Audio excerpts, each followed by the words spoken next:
Yesaya pasal 10.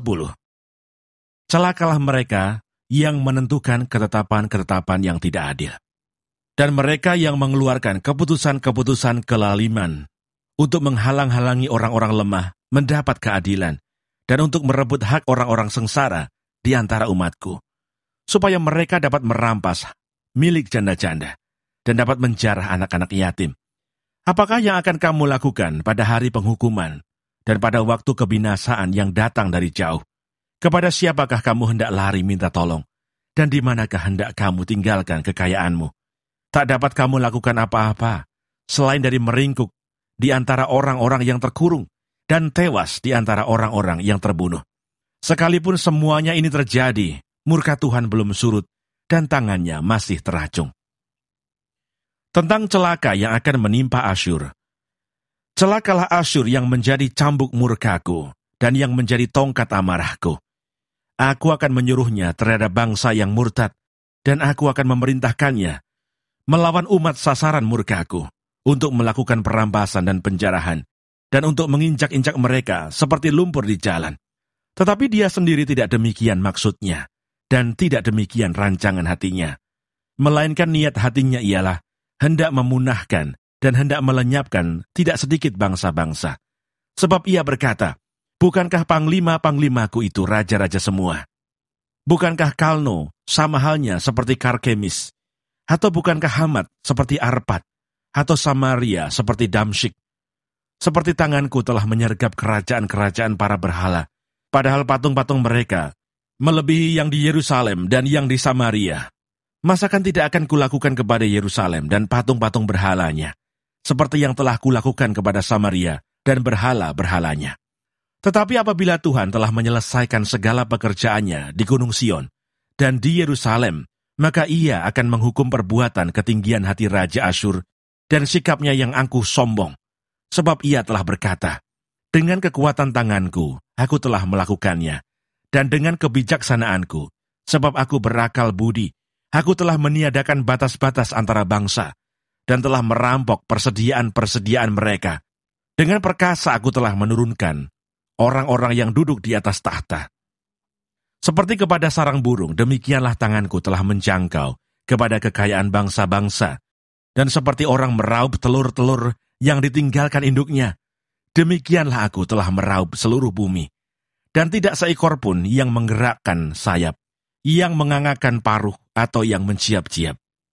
Adakah kapak memegahkan diri terhadap orang yang memakainya, atau gergaji membesarkan diri terhadap orang yang mempergunakannya? Seolah-olah gada menggerakkan orang yang mengangkatnya, dan seolah-olah tongkat mengangkat orangnya yang bukan kayu. Sebab itu Tuhan semesta alam akan membuat orang-orangnya yang tegap menjadi kurus kering, dan segala kekayaannya akan dibakar habis dengan api yang menyala-nyala. Maka terang Israel akan menjadi api, dan Allahnya yang Maha Kudus akan menyala-nyala, dan akan membakar dan memakan habis putri malu dan rumputnya pada satu hari juga. Keindahan hutan Asyur dan kebun buah-buahannya akan dihabiskannya, dari batangnya sampai rantingnya, sehingga akan menjadi seperti seorang sakit yang merana sampai mati. Dan sisa pohon-pohon hutannya akan dapat dihitung banyaknya, sehingga seorang anak dapat mencatatnya. Sisa Israel diselamatkan.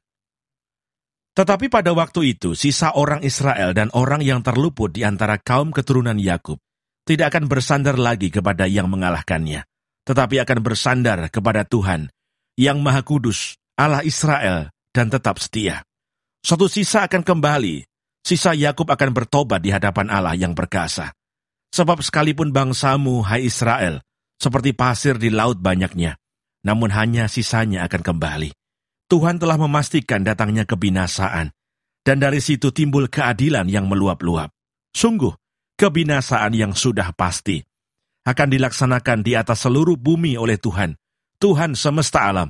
Sebab itu beginilah firman Tuhan, Tuhan semesta alam. Hai umatku yang diam di Sion, janganlah takut terhadap Asyur.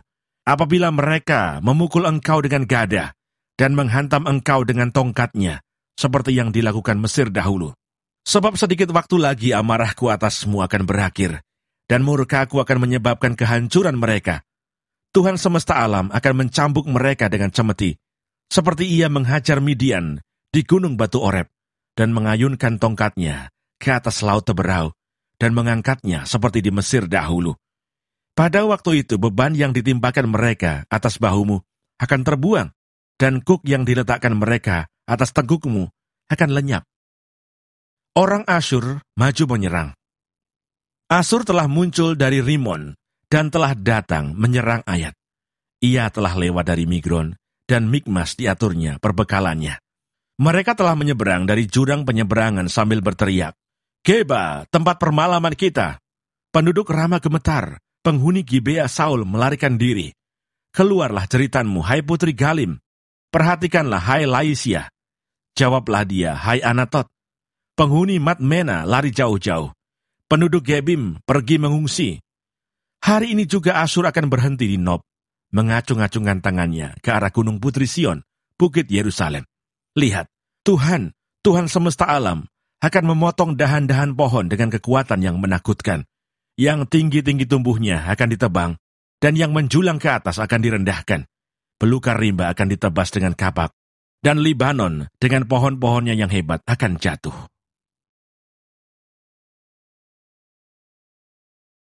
Yesaya pasal 11. Raja damai akan datang. Suatu tunas akan keluar dari tunggul Isai, dan taruk yang akan tumbuh dari pangkalnya akan berbuah. Roh Tuhan akan ada padanya, roh hikmat dan pengertian, roh nasihat dan keperkasaan, roh pengenalan dan takut akan Tuhan. Iya, kesenangannya ialah takut akan Tuhan. Ia tidak akan menghakimi dengan sekilas pandang saja, atau menjatuhkan keputusan menurut kata orang.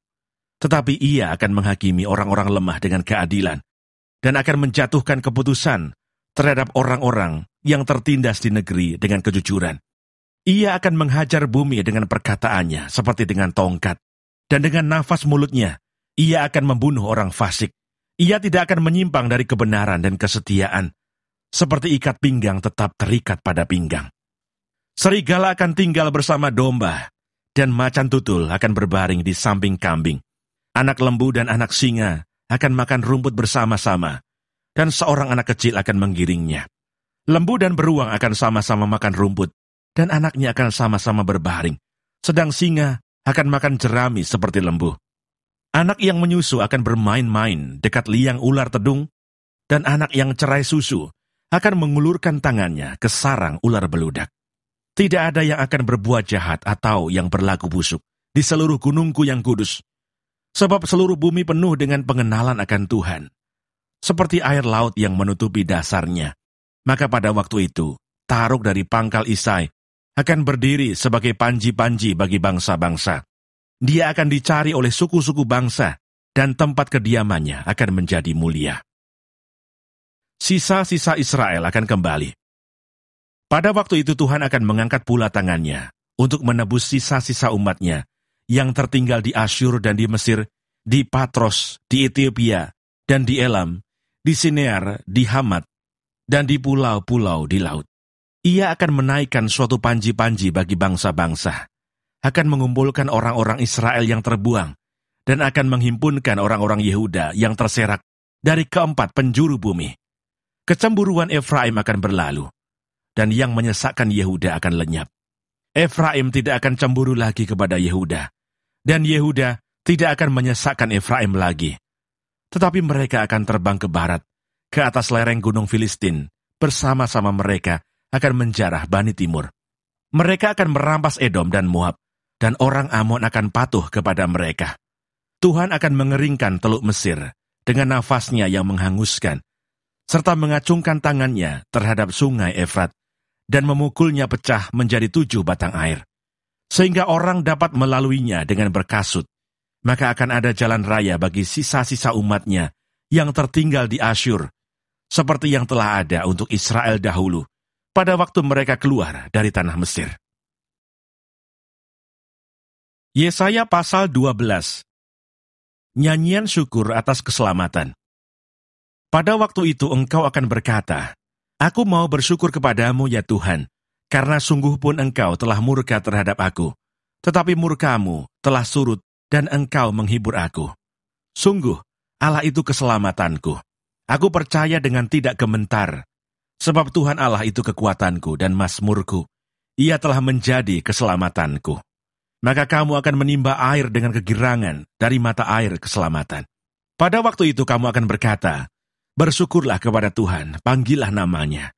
Beritahukanlah perbuatannya di antara bangsa-bangsa. Masyurkanlah bahwa namanya tinggi luhur. Bermazmurlah bagi Tuhan, sebab perbuatannya mulia. Baiklah hal ini diketahui di seluruh bumi. Berserulah dan bersorak-sorailah, hai penduduk Sion.